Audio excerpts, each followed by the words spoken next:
Have you ever found yourself lying awake at night, replaying a conversation from a week ago, picking it apart word by word?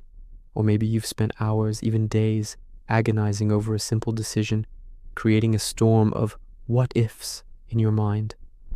This, my friends, is the trap of overthinking. It's an art form we've perfected, the art of creating problems that don't even exist.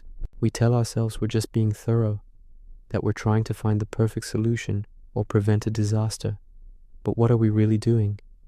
We're building a cage for ourselves, bar by bar, thought by thought. Overthinking feels like you're in control. It feels like you're doing something productive, like you're preparing for every possible outcome. But let's be brutally honest here. It's a phantom control. In reality, it does the exact opposite. It paralyzes you. It steals your peace, drains your energy, and keeps you firmly stuck in a loop of indecision and anxiety. The more you spin the wheels in your mind, the deeper you sink into a quicksand of stress and self-doubt. You're not solving problems. You're just becoming an expert on all the ways things could go wrong, most of which will never even happen. Let's paint a picture. Imagine you get an invitation to a party. For a moment, you feel a spark of excitement. But then, the overthinking engine roars to life. What should I wear? Will I know anyone there? What if I say something stupid? What if I stand in a corner all night looking awkward? People will think I'm a loser.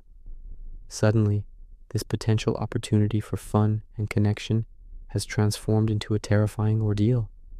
You debate whether to go, creating elaborate pro and con lists in your head. You imagine every cringeworthy scenario. By the time you've mentally exhausted yourself, you either decide not to go, missing out entirely, or you go with so much anxiety that you can't even enjoy the moment. The opportunity for happiness was right there, but you thought it to death. Your mind, in its attempt to protect you, ended up robbing you of a real, tangible experience. This pattern bleeds into every area of our lives, especially our professional ones. Think about a decision at work. You're given a new project or a choice between two paths. Instead of taking a calculated risk and moving forward, you fall into the analysis paralysis trap. You spend days, maybe weeks, gathering data, making spreadsheets, and second-guessing every single detail. You're so terrified of making the wrong choice, so afraid of failure, that you fail to make any choice at all. And while you're stuck in this mental gridlock, what's happening? Your colleagues are moving forward. Opportunities are passing you by.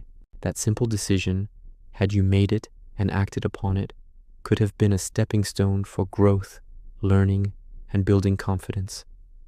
Even if it wasn't the perfect choice, the experience gained from taking action would have been infinitely more valuable than the stress gained from doing nothing. So what's the core lesson here? It's simple, but it's powerful. Happiness and progress don't come from endless rumination. They come from clarity and action. They come from embracing the present moment instead of getting lost in a future that hasn't happened or a past you can't change. Overthinking is like trying to drive a car by looking only in the rearview mirror. You're so focused on what's behind you that you're guaranteed to crash. The truth is, you can't think your way into a better life. You have to act your way into it. You have to live your way into it. The mind is a wonderful tool, but it makes a terrible master. When it's in charge, it will always default to fear and doubt, because its primary job is survival, not happiness. It sees risk in every corner, but a life lived without any risk is a life half lived. So how do we break free? How do we silence the relentless chatter and reclaim our peace? The first step is awareness. You have to catch yourself in the act. The moment you notice your thoughts starting to spiral, the moment you find yourself replaying a scenario for the 10th time, you need to say to yourself, stop. I'm doing it again. I'm overthinking. This simple act of recognition is incredibly powerful. It pulls you out of the trance and gives you a moment of clarity. Once you've paused, the next step is to breathe. It sounds ridiculously simple, I know, but it works. Take a deep, conscious breath. Inhale for 4 counts, hold for 4, and exhale for 6. Do this a few times. This physical action anchors you in the present moment. It tells your nervous system that you are safe, that there is no immediate threat to fight or flee from. It breaks the cycle of anxiety that fuels the overthinking. You are signaling to your body and mind that it's time to calm down. After you've created that space with your breath, it's time to make a choice. Not a perfect choice, just a choice. If you've been agonizing over something for more than a reasonable amount of time, just pick a path and go. Remind yourself that most decisions are not permanent. You can almost always adjust your course later. Perfection is a myth. It's an illusion that keeps you trapped. The most successful and happiest people aren't the ones who never make mistakes. They are the ones who make decisions quickly, learn from the outcomes, and keep moving forward. They embrace imperfection as part of the journey. Think about it. Life is going to move forward whether you're overthinking or not. The clock is ticking. The world keeps spinning. The only thing your overthinking changes is your own experience of this journey.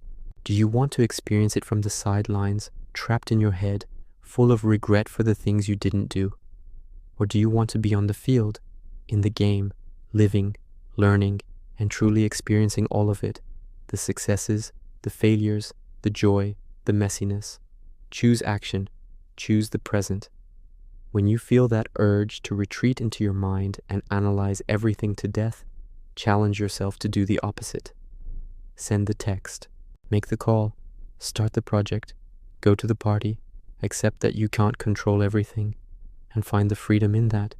Your happiness is waiting for you, not in the labyrinth of your thoughts, but out here, in the real world.